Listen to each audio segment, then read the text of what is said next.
നമ്മുടെ സഹോദരിമാർ അറിയാതെ ചെയ്യുന്ന 10 തെറ്റുകൾ, അടുക്കളയിൽ ചെയ്യുന്ന 10 തെറ്റുകൾ നിമിത്തം വീട്ടിലെ മുഴുവൻ ബറക്കത്ത് നഷ്ടപ്പെടും. മക്കൾ സ്വാലിഹാകൂല, കുടുംബത്തിൽ സമാധാനം ഉണ്ടാവില്ല, ജോലിയിൽ അഭിവൃദ്ധി ഉണ്ടാവില്ല, ഒരു സമാധാനം ആസ്വദിക്കാൻ പറ്റൂല. ഏതൊക്കെയാണ് നമ്മൾ നിസ്സാരമായി കാണുന്ന 10 തെറ്റുകളെന്ന് തിരിച്ചറിയണ്ടേ? അല്ലാഹു റബ്ബുൽ ആലമീൻ മനസ്സിലാക്കാൻ തൗഫീക്ക് നൽകട്ടെ. 1000 രൂപ സമ്മാനമായി ലഭിക്കുന്ന ചോദ്യം വീഡിയോയിലുണ്ട്. മുഴുവനായി കാണുക, ഉത്തരം കമൻറ്റ് ചെയ്യുക, നാമുമായി ബന്ധപ്പെട്ട എല്ലാവരിലേക്കും എത്തിച്ചു കൊടുക്കുക. അല്ലാഹു റബ്ബുൽ ആലമീൻ അവൻ്റെ യഥാർത്ഥ മുത്തഖീങ്ങളിൽ നമ്മെ ഉൾപ്പെടുത്തുമാറാകട്ടെ. അസ്സലാമു അലൈക്കും വറഹ്മത്തുള്ളാഹി വബറകാതുഹു. എന്തൊക്കെയുണ്ട് എല്ലാവരുടെയും വിശേഷം? സന്തോഷമല്ലേ? എവിടെ പുഞ്ചിരിച്ചു കൊണ്ടൊരു ഹംദ് പറഞ്ഞേ, അൽഹംദുലില്ലാഹി റബ്ബിൽ ആലമീൻ. മാഷാ അല്ലാഹ്, ഈ ഒരു ഹംദിൻ്റെ ബർക്കത്തുകൊണ്ട് ഹൃദ്യമായൊരു പ്രഭാതവും അതിമനോഹരമായൊരു ദിവസവും സമ്മാനമായി തന്ന് കരുണക്കടലായ റബ്ബുൽ ആലമീൻ നമ്മെ അനുഗ്രഹിക്കുമാറാകട്ടെ. നമ്മുടെ പാപങ്ങളൊക്കെ അവൻ പുറത്തു തരട്ടെ. സമാധാനം വേണ്ടാത്ത ആരാണുള്ളത് ഈ കൂട്ടത്തിൽ? എൻ്റെ പൊന്നുസ്താദെ, ഞങ്ങൾ ഈ സ്വഭാവുൽ ഖൈറിൽ പങ്കെടുക്കേണ്ടത് തന്നെ സമാധാനം കിട്ടാനാണ്. അള്ളാഹു സമാധാനം നൽകി അനുഗ്രഹിക്കട്ടെ. നമ്മുടെ വീട് എപ്പോഴും സമാധാനത്തിൻ്റെ കേന്ദ്രമാകണം, വേണ്ടേ? ഞാൻ മുമ്പ് പറഞ്ഞിരുന്നു, വീടിൻ്റെ അറബി പദം മസ്കൻ എന്നാണ്. മസ്കൻ എന്ന് പറഞ്ഞാൽ സമാധാനം കിട്ടുന്ന ഇടമാണ്. അപ്പോൾ വീട് സമാധാനം കിട്ടുന്ന ഇടമായി മാറണം. പേരിൽ മാത്രം പോരാ, പേരിൽ മാത്രം പോരാ, ശരിക്കും അങ്ങനെ തന്നെ ആകണം. ആ സമാധാനം കിട്ടുന്ന സോഴ്സാണ് യഥാർത്ഥത്തിൽ അടുക്കള എന്ന് പറയണത്. വീടിൻ്റെ എനർജിയുടെ ഉത്ഭവസ്ഥാനം അടുക്കളയാണ്. അടുക്കള തകർന്നാൽ, അടുക്കള മോശമായാൽ വീട് മുഴുവൻ മോശമാകും. മനസ്സിലായോ? അടുക്കള അത് കൈകാര്യം ചെയ്യുന്നത് ആരാണെങ്കിലും, ആണായാലും പെണ്ണായാലും. പെണ്ണിന് മാത്രമുള്ളതാണോ അടുക്കള? അങ്ങനെയുണ്ടോ? ഇല്ല. നമ്മുടെ കുഞ്ഞുങ്ങൾക്ക് പറഞ്ഞു കൊടുക്കണം, നമ്മളെ ഈ ഫുഡ് ഉണ്ടാക്കുക, പാത്രം കഴുകുക എന്നൊക്കെ പറയണത് ഉമ്മയുടെ മാത്രം ഡ്യൂട്ടിയല്ല. അത് വാപ്പിക്കും ഉമ്മിക്കും മക്കൾക്കൊക്കെ ചെയ്യാം. പറഞ്ഞു കൊടുത്താൽ മാത്രം പോരാ, ഇടയ്ക്കിടയ്ക്ക് ഉമ്മിക്ക് പകരം അവിടെ സിങ്കിൽ ചെന്നിട്ട് ആ ഡിഷൊക്കെ എടുത്ത് നന്നായി കഴുകി വെക്കണം. ആര്? ഭർത്താവ്. ഇത് മക്കൾ കാണട്ടെ, അല്ലെങ്കിൽ എന്ത് സംഭവിക്കും? മക്കൾ കുറച്ചങ്ങ് വളർന്നു കഴിയുമ്പോഴത്തേക്കും 15 വയസ്സായി, അല്ലെങ്കിൽ 16 വയസ്സായി, 20 വയസ്സായി, 25 വയസ്സായാലും അവൻ കഴിച്ച ഭക്ഷണപാത്രം പോലും ആ ഒരു ടേബിളിൽ നിന്ന് പോലും എടുത്തു കൊണ്ടുപോയി കിച്ചണിൽ വെക്കില്ല. കാരണം എന്താ? ഇതൊക്കെ ഉമ്മയുടെ ഡ്യൂട്ടിയാണ്. ഉമ്മ എന്ന് പറഞ്ഞാൽ നമ്മുടെ സെർവൻ്റാണ് എന്നുള്ളൊരു ബോധ്യം എൻ്റെ മനസ്സിലേക്ക് വരും. അതല്ലാന്ന് മുളയിലെ നുള്ളികളാണ്. ഇത് നല്ലൊരു ബാപ്പയ്ക്ക് ഇത് പറ്റുള്ളൂ. ഇത് നല്ലൊരു പാരൻറ്റിങ് കൂടെയാണ്. അതുപോലെ തന്നെ ഉമ്മയും തിരിച്ച് ബാപ്പയെ പരിഗണിക്കാനുള്ള സംഗതികളൊക്കെ മക്കളിൽ ഉണ്ടാക്കിയെടുക്കണം. അങ്ങനെ പരസ്പരമുള്ളൊരു ജീവിതം, സപ്പോർട്ടീവായ ജീവിതം, എന്ത് രസമായിരിക്കും അതിന്. ഇരിക്കട്ടെ, അപ്പോൾ അടുക്കള എന്ന് പറഞ്ഞാൽ പെണ്ണിന് മാത്രമുള്ള സ്ഥലമൊന്നുമില്ല. ആണായാലും പെണ്ണായാലും അടുക്കളയിലൊക്കെ കിടക്കുന്ന കൈകാര്യം ചെയ്യണം. മുത്തറസൂൽ സല്ലല്ലാഹു അലൈഹി വസല്ലം തങ്ങൾ ഭക്ഷണം പാചകം ചെയ്യുമായിരുന്നു, വീടടിച്ചു വാരുമായിരുന്നു. നമ്മൾ മുത്തിൻ്റെ വീട് ഉമ്മത്താണ് എന്നും പറഞ്ഞ് വെറുതെ ഇങ്ങനെ നടന്നാൽ പോരാ, സംഗതികളൊക്കെ നമ്മളിലും വേണം. അപ്പോൾ പറഞ്ഞു വരുന്നത്, പിന്നെ ചിലർ ചോദിച്ചു, ഉസ്താദ് ഈ ഓപ്പൺ കിച്ചനെ കുറിച്ച് എന്താണ് ഉസ്താദിൻ്റെ അഭിപ്രായം? നല്ല അഭിപ്രായമാണോ എന്ന് ചോദിച്ചാൽ കുഴപ്പമില്ല. എന്നാൽ എൻ്റെ വീട്ടിൽ ഓപ്പൺ കിച്ചൺ ഞാൻ പ്രിഫർ ചെയ്യില്ല, എൻ്റെ വൈഫും പ്രിഫർ ചെയ്യില്ല. അതിൻ്റെ ഒരു കാരണം എന്താണെന്ന് വെച്ചാൽ, പലപ്പോഴും കിച്ചൺ ഇങ്ങനെ മൊത്തത്തിൽ തുറന്നു കിടന്നില്ല. അതായത് ഒരു ചെറിയൊരു ഗ്യാപ്പുള്ള ഓപ്പൺ കിച്ചണൊക്കെ ആണെങ്കിൽ കുഴപ്പമൊന്നുമില്ല കേട്ടോ. ഇതങ്ങനെയല്ല. പുറത്തുനിന്ന് വരുന്ന അന്യരായ ആളുകൾക്ക് അകത്തുള്ള സ്ത്രീകളെ കാണാൻ പറ്റുന്ന രീതിയിലുള്ള കിച്ചൺ ഒരിക്കലും ഇസ്ലാം പ്രൊമോട്ട് ചെയ്യുന്നില്ല. ഇതങ്ങനെയൊന്നുമല്ല. ഒരുപാട് സ്പേസ് ഉണ്ട്. കിച്ചൺ ഓപ്പണായി കിടന്നാലും അവിടെ ഹോളിൽ വരുന്ന നമ്മുടെ മക്കളും ഹസ്ബൻഡും നമ്മുടെ വീട്ടുകാരും മാത്രമാണ് നമ്മളെ കാണുക. അങ്ങനെയുള്ളൊരു കിച്ചൺ ആണെങ്കിൽ ഒരു വിഷയമൊന്നുമില്ല കേട്ടോ. ഗസ്റ്റുകൾക്കൊക്കെ ഗസ്റ്റ് റൂം വേറെ ഉണ്ട്. അവരൊന്നും അങ്ങോട്ട് കയറി വരില്ല എന്നുള്ള നമുക്ക് 100% ഉറപ്പാണെങ്കിൽ ഹലാലാണ്, ഒരു കുഴപ്പമൊന്നുമില്ല. അല്ലാതെ നമുക്കൊന്ന് ഫ്രീ ആയി നടക്കാൻ പറ്റുന്ന ഇടാണ് നമ്മുടെ അടുക്കള എന്ന് പറയുന്നത്, അല്ലേ? പരിപൂർണമായി ചിലപ്പോൾ ഔറത്ത് മറക്കാൻ പറ്റിയെന്ന് വരില്ല. അന്യപുരുഷൻ്റെ മുമ്പിൽ നമ്മൾ ഒരിക്കലും ഔറത്തില്ലാതെ നമ്മളെ കാണുന്നൊരവസ്ഥ ഉണ്ടാകരുത്. അത് അടുക്കളയിലാണെങ്കിലും എവിടെയാണെങ്കിലും ഹറാമല്ലേ. അപ്പം അങ്ങനെ അല്ലാത്ത വിധം ഓപ്പൺ കിച്ചൺ ഹലാലാണ്, അല്ലെങ്കിൽ അത് പ്രശ്നമാണ്. അതിൽ സൂക്ഷ്മത വരുത്തണം കേട്ടോ. അപ്പോൾ നമ്മൾ പറയാൻ പോകുന്നത് ഒരുപാട് കാര്യങ്ങളുണ്ട്. ചെറിയ ചെറിയ വിഷയങ്ങളാണ്, വളരെ ചെറിയ വിഷയങ്ങൾ. അടുക്കളയിൽ നമ്മൾ ശ്രദ്ധിച്ചില്ലെങ്കിൽ വീടിൻ്റെ മുഴുവൻ ബറക്കത്ത് നഷ്ടപ്പെടും. ബറക്കത്ത് നഷ്ടപ്പെട്ടാൽ പിന്നെ സമാധാനം ഉണ്ടാവില്ല, മക്കളിൽ നിന്ന് സന്തോഷം കിട്ടൂല, ഭർത്താവിൽ നിന്ന് കിട്ടൂല, ഭാര്യയിൽ നിന്ന് കിട്ടൂല. അപ്പോൾ 10 കാര്യങ്ങളാണ് നമ്മളിന്ന് പറയണത്. ലൈഫിലുണ്ടെങ്കിൽ അത് മാറ്റി വെക്കണം. അള്ളാഹു തൗഫീഖ് ചെയ്യട്ടെ. ഒന്നാമത്തെ ഒരു കാര്യം എന്താണെന്ന് വെച്ചാൽ, നമ്മുടെ പാത്രങ്ങൾ വായ്ഭാഗം അടയ്ക്കാതെ പാത്രം വെക്കുക, തുറന്ന് വെക്കുക. ആ പാത്രങ്ങൾ തുറന്ന് വെക്കുക. ഭക്ഷണമുള്ള പാത്രമല്ല കേട്ടോ, അതെന്തായാലും പറ്റൂല. ഭക്ഷണമുള്ള പാത്രങ്ങൾ നമ്മൾ മൂടി തന്നെ വെക്കും, മൂടി തന്നെ വെക്കണം. ഇനി ഭക്ഷണമൊന്നും ഇല്ലെങ്കിൽ പോലും പാത്രങ്ങൾ കഴുകിയിട്ട് ഇങ്ങനെ അതിങ്ങനെ തുറന്ന് വെക്കുന്നൊരവസ്ഥ ഉണ്ടാകരുത്. അത് കമിഴ്ത്തി വെക്കുക അല്ലെങ്കിൽ മൂടി വെക്കുക, അങ്ങനെയാണ് വെക്കേണ്ടത്. അല്ലെങ്കിൽ അവിടെ ബറക്കത്തുണ്ടാവില്ല എന്നാണ്. ഹബീബ് സല്ലല്ലാഹു അലൈഹി വസല്ലം തങ്ങളുടെ ഒരു ഹദീസ് ഉണ്ട്, ചില രാത്രികളിൽ അള്ളാഹുവിൽ നിന്ന് വബ ഇറങ്ങും.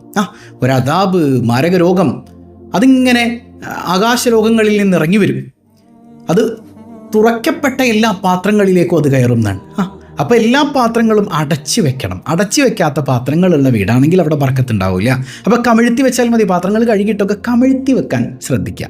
തുറന്നിങ്ങനെ മലർത്തി തുറന്നിരിക്കുന്നൊരവസ്ഥ ഉണ്ടാകരുത്. അത് അടുക്കളയിൽ നിന്ന് ബർക്കത്തെടുത്ത് കളയും. അതിലൂടെ വീട്ടിലെ ബർക്കത്തും നഷ്ടപ്പെടും. രണ്ടാമത്തേത്, പാത്രങ്ങൾ കഴുകാതെ ഇടുക.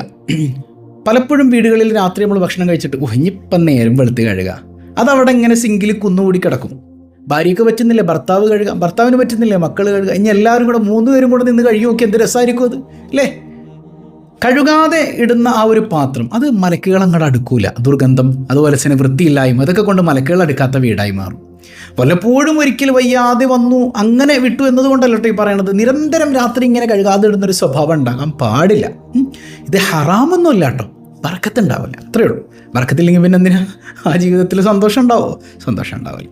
ഇനി മൂന്നാമത്തേത്, ചില കിതാബുകളിൽ കാണാം, നമ്മുടെ ഈ ഉള്ളി, സവാളയുടെയൊക്കെ തൊണ്ടുണ്ടല്ലോ, തോല്, അത് ചില വീടുകളിലൊക്കെ ഈ അടുപ്പുണ്ട്.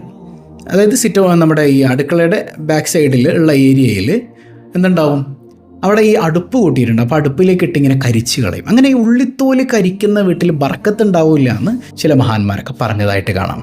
അപ്പോൾ അത് നമുക്ക് ആ ഉള്ളിയുടെ തോലൊക്കെ എന്ത് ചെയ്യാം, നമ്മുടെ വീട്ടിൽ ചെടികളുണ്ടെങ്കിൽ അതിന് വളമായിട്ട് ഇട്ട് കൊടുക്കാൻ വളരെ നല്ല കാര്യമല്ലേ, അല്ലെങ്കിൽ വേസ്റ്റിൽ കളയാം, അങ്ങനെയൊക്കെ ചെയ്യാം കേട്ടോ. കരിക്കുന്നൊരു പ്രവണത ഉണ്ടെങ്കിൽ അവിടെ ബർക്കത്തുണ്ടാവില്ല. നാലാമത്തേത്, നമ്മൾ പലപ്പോഴും ശ്രദ്ധിക്കാത്തൊരു കാര്യമാണ്. അതായത് ചില ആൾക്കാരുണ്ട്, പാത്രമൊക്കെ കഴുകിയിട്ട് ചിലപ്പോൾ ഒന്ന് കഴിക്കാൻ കൊടുക്കണതിൻ്റെ ഇടയിൽ നമ്മൾ എന്ത് ചെയ്യും, നമ്മുടെ ഈ ഇട്ടിരിക്കുന്ന ടോപ്പ് പൊക്കിയിട്ട് പാത്രമൊക്കെ അങ്ങോട്ട് തുടച്ചിട്ട് കൊടുക്കും. അതായത് നമ്മൾ ധരിച്ച വസ്ത്രം കൊണ്ട് മുഖം തുടയ്ക്കുക, കൈ തുടയ്ക്കുക എന്നൊക്കെ പറയുന്നത് ദാരിദ്ര്യത്തിന് കാരണമാകും. അത് മാത്രമല്ല, നമ്മൾ കഴിക്കാൻ പോകുന്ന പാത്രം തുടച്ചാലും ബർക്കത്തില്ലായ്മ ഉണ്ടാകും. അപ്പോൾ അങ്ങനത്തെ സ്വഭാവം ഉണ്ടെങ്കിൽ അതൊക്കെ ഒരു വൃത്തിയില്ലായ്മ, ക്ലീൻനെസ് ഇല്ലായ്മയുടെ ഒരു സ്വഭാവമാണത്. മുസ്ലിമിൽ നിന്ന് ഒരിക്കലും അങ്ങനെ ഉണ്ടാകാൻ പാടില്ല. അവൻ വൃത്തിയുള്ളവനാണ്, വൃത്തിയുള്ള നാഥൻ്റെ അടിമയാണ്, വൃത്തി അങ്ങേയറ്റം ഇഷ്ടപ്പെടുന്ന നാഥൻ്റെ അടിമയാണ്. അപ്പം അങ്ങനെ തുടയ്ക്കുന്നൊരു സ്വഭാവം ഉണ്ടാകാൻ പാടില്ല. ഒന്നില്ല അതിനായിട്ടൊരു സെപ്പറേറ്റ് തുണി വാങ്ങി വെക്കണം കേട്ടോ, അത് ചെയ്യാൻ മറക്കരുത്. ഇനി അഞ്ചാമത്തേത്, പലപ്പോഴും അടുക്കളയുടെ താഴെയൊക്കെ നമ്മൾ തുടയ്ക്കും നന്നായിട്ട്. പക്ഷേ അടുക്കളയുടെ പല മൂലഭാഗങ്ങളിലൊക്കെ ഈ പുകയും മറ്റുമൊക്കെ വരുന്നത് കൊണ്ട് തന്നെ മാറാല കെട്ടിയിട്ടുണ്ടാവും, മാറാമ്പൽ പിടിച്ചിട്ടുണ്ടാവും, മാറാല ഉണ്ടാവും അല്ലേ, അത് ക്ലീൻ ചെയ്യാതെ കിടക്കും. മാറാല നിരന്തരം ഇങ്ങനെ കെട്ടിക്കിടക്കുന്ന വീടാണെങ്കിൽ ആ വീട്ടിൽ നിന്ന് ദാരിദ്ര്യം വിട്ടുപോകില്ല. എന്തോരം ദൂരം തൊട്ട് നിസ്കരിച്ചിട്ടും കാര്യമില്ലല്ലോ. ഈ ബർക്കത്തോടെ ഉണ്ടെങ്കിലല്ലേ ബർക്കത്ത് ഉണ്ടാവില്ല. അപ്പം അത് ക്ലീൻ ചെയ്യണം. ആറാമത്തേത്, ബിസ്മി ചൊല്ലാതെ പാചകം ചെയ്യുന്ന വീടാണെങ്കിൽ ആ വീട്ടിൽ ബർക്കത്ത് ഉണ്ടാവില്ല, ആ ഭക്ഷണത്തിലും ബർക്കത്ത് ഉണ്ടാവില്ല. അപ്പോൾ തീ കത്തിക്കുമ്പോൾ ബിസ്മി ചൊല്ലുക. കാരണം തീ എന്ന് പറഞ്ഞാൽ പിശാചിൻ്റെ സാന്നിധ്യമുള്ള സ്ഥലമാണ്. പിശാച് അവിടെ നിന്ന് ഓടിപ്പോകാനായിട്ട് തീ കത്തിക്കുമ്പോൾ തന്നെ ബിസ്മി ചൊല്ലുക. ഭക്ഷണം പാചകം ചെയ്യുമ്പോൾ ബിസ്മി ചൊല്ലുക. അവിടെയൊക്കെ പിശാചിൻ്റെ കളി, റോളുകൾ നടക്കുന്ന സ്ഥലമാണ്. പിശാചിനിടമില്ലാതിരിക്കാൻ ബിസ്മി ചൊല്ലാൻ മറക്കാതിരിക്കുക. ഇനി എട്ടാമത്തേത്, നമ്മൾ അടുക്കളയിൽ എന്തെങ്കിലുമൊക്കെ ഒരു ജീവികളുണ്ടെങ്കിൽ, അതായത് ഇപ്പോൾ ഈ എലിയെ പോലെ അല്ലേ, എലി പോലുള്ള ജീവികളില്ലേ, എലി, പാറ്റ, ഇതൊക്കെ കൊണ്ടിങ്ങനെ ദുർഗന്ധം വമിക്കുന്ന അടുക്കളയാകാൻ പാടില്ല. ചില വീടുകളിൽ അങ്ങനെയൊക്കെ ഉണ്ട്, എലിയുടെ ശല്യം, അതുപോലെ തന്നെ ഈ പാറ്റയുടെ ശല്യം. പാറ്റയൊക്കെ ഇങ്ങനെ കുന്നുകൂടി കിടക്കുന്നൊരു ഭാഗമാണെങ്കിൽ, പാത്രം കഴുകിയൊക്കെ നേരിയൊക്കെ ആണെങ്കിൽ ഭയങ്കര ദുർഗന്ധമായിരിക്കും. അങ്ങനെയുള്ള വീട്ടിൽ നിന്ന് ഒരു ബർക്കത്തും ഉണ്ടാവില്ല, ഒരു സന്തോഷം ഉണ്ടാവില്ല. ആ വീട്ടിൽ നിന്ന് കഴിക്കുന്ന ഭക്ഷണത്തിൽ പോലും ബർക്കത്തുണ്ടാവില്ല. മലക്കുകൾ ആ വീട്ടിലേക്ക് അടുക്കൂല. അതാണ് ഞാൻ പറഞ്ഞത്, വീടിൻ്റെ എനർജിയുടെ സ്രോതസ്സാണ് യഥാർത്ഥത്തിൽ അടുക്കള എന്ന് പറയുന്നത്. അവിടെ നിന്ന് ഈ സംഗതികൾ മാറ്റിയില്ലെങ്കിൽ ഒരു ബർക്കത്ത് നമുക്ക് ആസ്വദിക്കാൻ പറ്റില്ല. അപ്പം അങ്ങനെയുള്ളതിനൊക്കെ നമ്മൾ ഓടിച്ചെന്നിങ്ങനെ നശിപ്പിക്കണമെന്നല്ല, അതിനെ കാണുന്നിടത്തൊക്കെ ഒന്നും എന്ത് ചെയ്യുക, ക്ലീൻ ചെയ്ത് അതിന് അത്തരം സാധനങ്ങളൊക്കെ വീട്ടിൽ നിന്ന്, അടുക്കളയിൽ നിന്ന് മാറ്റിക്കളയാനുള്ള വഴികൾ നോക്കുക. അതിനുള്ള സ്പ്രേകളൊക്കെ ഇന്ന് ഒരുപാട് അവൈലബിൾ ആണ്. പിന്നെ ഒൻപതാമത്തേത്, വീട് വൃത്തിയാക്കൂല്ലേ നമ്മൾ, ഹോളും പരിസരമൊക്കെ വൃത്തിയാക്കിയിട്ട് നേരെ കൊണ്ടുവന്ന് അടുക്കളയിലാണ് ഇടുക. അടുക്കളയിൽ അതിങ്ങനെ സ്റ്റോർ ചെയ്യും. അത് ചിലപ്പോൾ 1-2 ദിവസമൊക്കെ അവിടെ ഇരിക്കും. മലക്കുകൾ അങ്ങോട്ട് കയറൂല, ബർക്കത്ത് ഉണ്ടാവില്ല. ഞാൻ പറഞ്ഞു, അടുക്കള നമുക്ക് ബർക്കത്തിൻ്റെ സ്രോതസ്സാണ്. അവിടെ കൊണ്ടുവന്ന് വേസ്റ്റ് ഇടാനുള്ള സ്ഥലമല്ല അത്, ഭക്ഷണം പാചകം ചെയ്യേണ്ട സ്ഥലമാണ്. കഴിയുമെങ്കിൽ ഇടയ്ക്കൊക്കെ ഭക്ഷണം കഴിക്കൽ അടുക്കളയിൽ വെച്ചാക്കണം, അത് ബർക്കത്താണ്. ഇതിരി സ്പേഷ്യസ് ആയ വീടൊക്കെ പണിയുന്ന ആളുകൾ അടുക്കളയിൽ തന്നെ ഡൈനിങ് ടേബിൾ സെറ്റ് ചെയ്യുകയാണെങ്കിൽ ഭംഗിയാണ്. അവിടെ തന്നെ ഇരുന്ന് നമുക്ക് ഭക്ഷണം കഴിച്ചാൽ കഴുകാൻ എളുപ്പമുണ്ട്, ഒരുപാട് പണി കുറഞ്ഞു കിട്ടും, ഒരു സന്തോഷമാണ്. ബിസ്മീൻ ചൊല്ലി ഒരു ചിലപ്പോൾ ഭക്ഷണം കഴിച്ചിട്ട് ഒരു നേരമെങ്കിലും ഒരുമിച്ചിരുന്ന് ഭക്ഷണം കഴിച്ചിട്ടൊന്ന് ദ്വായക്കാരെന്ന് അവിടെ നിന്ന് എഴുന്നേൽക്കുമ്പോൾ അൽഹംദുലില്ലാ അത് വല്ലാത്തൊരു സന്തോഷമാണ്. അങ്ങനെ ഒരു ചര്യയൊക്കെ വീട്ടിലുണ്ടാകട്ടെ, അത് അടുക്കളയിൽ വെച്ചാകട്ടെ. അപ്പോൾ അടുക്കളയിൽ വേസ്റ്റ് കൊണ്ടെന്ന് കൂട്ടിയിടുന്നൊരു സ്ഥലമാക്കി മാറ്റരുത്. പല ചെറിയ മക്കളുടെയും ഡയപ്പറുകൾ സ്നഗ്ഗികൾ കൊണ്ടുവന്നിടുന്ന സ്ഥലം അത് അടുക്കളയുടെ ഭാഗമാണ്, ഒരു മൂലയാണ്. അവിടെ കൊണ്ടുവന്ന് കിട്ടേക്കും. അല്ലാ, ആ വീട്ടിൽ പിന്നെ ഒരു ബർക്കത്തും ഉണ്ടാവില്ല കേട്ടോ. അതൊക്കെ എത്രയും പെട്ടെന്ന് വീടിൻ്റെ പുറത്തേക്ക് മാറ്റി വേസ്റ്റ് ബിന്നിലിടേണ്ട, ഡസ്റ്റ്ബിന്നിലിടേണ്ട സംഗതികളാണ്. അത് അവിടെ തന്നെ ആക്കണം. ഓക്കെ, അത് മനസ്സിലാക്കാനുള്ള തൗഫീക്ക് കിട്ടില്ലെങ്കിൽ ഒരു ബർക്കത്തുണ്ടാവില്ല. 10ാമത്തേത്, വീട്ടിൽ ചിലപ്പോൾ 2 ആൾ 3 ആൾ, ഏറിപ്പോൾ ഇന്നത്തെ കാലത്ത് 4 5 ആൾ അല്ലേ, 5 ഒന്നും ഉണ്ടാകാൻ സാധ്യതയില്ല ഇപ്പോൾ ഇന്നത്തെ കാലത്ത്. ഇവർ ഭക്ഷണം പാചകം ചെയ്യുന്ന എത്ര ആൾക്കാർക്കാണ്? 3 ആളുണ്ടെങ്കിൽ 6 ആളുടെ ഭക്ഷണം വെക്കും. എന്നിട്ടോ പിറ്റേന്ന് നേരം വെളുക്കുമ്പോൾ അതെടുത്ത് വേസ്റ്റിൽ കളയും. ഒരിക്കലും അങ്ങനത്തെ ഒരു അവസ്ഥ ഉണ്ടാകരുത്. പണ്ടത്തെ മഹാന്മാരൊക്കെ പറയലുണ്ട്, 3 ആളുണ്ടെങ്കിൽ ഒരു 4 ആളുടെ ഭക്ഷണം കരുതുക.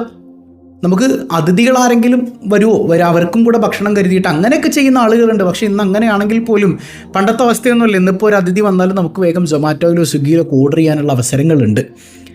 ഇനിയിപ്പോൾ അങ്ങനെ ഒരാൾക്ക് കൂടെ എക്സ്ട്രാ നമ്മൾ ഭക്ഷണം ഇടുകയാണെങ്കിൽ അത് വേസ്റ്റ് ആക്കരുത്, അത് കഴിക്കണം. അതെങ്ങനെ നമുക്ക് കഴിക്കണം, വേസ്റ്റാക്കി കളയുന്നൊരവസ്ഥ ഉണ്ടാകാൻ പാടില്ല കേട്ടോ. എത്രയോ കുഞ്ഞുങ്ങളാണ് ഭക്ഷണം ഇല്ലാതെ കിടക്കുന്നത്. ആ മക്കൾക്ക് കിട്ടാത്ത ഭക്ഷണം നമ്മൾ ഈ വേസ്റ്റാക്കി കളയുന്നുണ്ട്. അല്ലാഹു റബ്ബുൽ ആലമീൻ്റെ മുമ്പിൽ കണക്ക് പറയാതെ നമുക്ക് രക്ഷപ്പെടാൻ പറ്റില്ല. ചില ഉമ്മമാരുണ്ട്, ഞാനും ദൂരം കുറക്കാൻ നോക്കിയാലും കൂടിപ്പോവും. കൂടിപ്പോന്നിട്ടോ ഭക്ഷണം കൊണ്ടുപോയി വേസ്റ്റാക്കും. അതങ്ങനെ കൂടിപ്പോണത് ആവശ്യത്തിന് ഇട്ടാൽ പോരെ? അല്ല, നിങ്ങളുടെ കയ്യിൽ നിന്ന് അങ്ങനെ അങ്ങോട്ട് വീണു പോകണമെന്ന് പറയല്ലോ. നിങ്ങൾ ഇടുന്നതല്ലേ, എത്രയോ കൊല്ലമായിട്ട് ഉണ്ടാക്കുന്നുണ്ട് ഈ ഭക്ഷണം. അള്ളാൻ്റെ മുമ്പിൽ കണക്ക് പറയേണ്ടി വരില്ലേ വേസ്റ്റാക്കിയാൽ. അപ്പോൾ ഈ പറഞ്ഞ 10 കാര്യങ്ങൾ നിങ്ങളുടെ ലൈഫിലുണ്ടെങ്കിൽ അത് മാറ്റി വെച്ചിട്ട് അടുക്കളയൊന്ന് സെറ്റപ്പാക്കി നോക്കിയേ, ലൈഫ് മാറാൻ തുടങ്ങും. വല്ലാത്തൊരു മാറ്റം.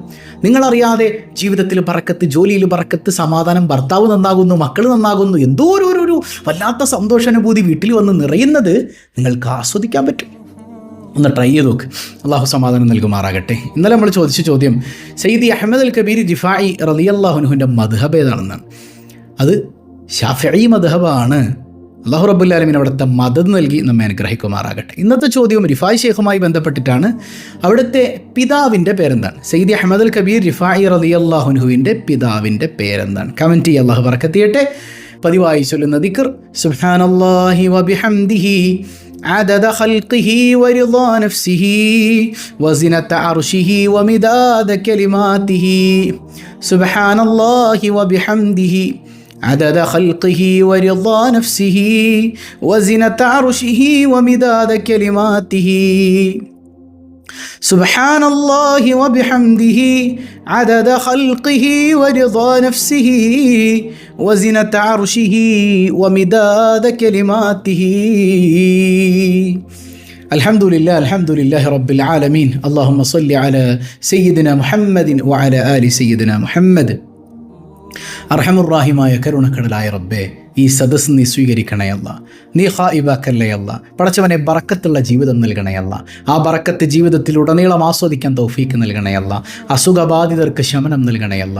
വീടില്ലാത്തവരുണ്ട്, കയറിക്കിടക്കാൻ ഹൈറായ ഭവനം നൽകണയല്ല. വിവാഹപ്രായം എത്തിയവർക്ക് അനുയോജ്യരായ ഇണകളെ നൽകണയല്ല.